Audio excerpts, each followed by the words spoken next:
magte-teacheran po kami dito. Samahan niyo po kami maglaro ni Rika. Let's go! This is sabi tayo mag-spelling ha? Spelling of gitara. Gitara. Ano spelling gitara? L-D. Yan, number 1. Just yan, number 1. Ano ang spelling gitara? D-I-T-A-R-A. Gitara.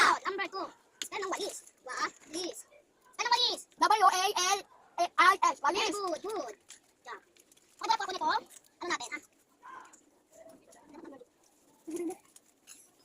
Ay, wait ka ma. Maglagas muna kayo class.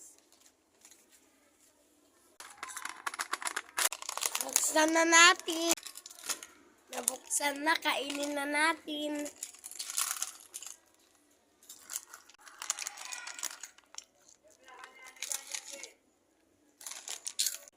Hindi na po aabot ng video. Part 2 na lang. Bye!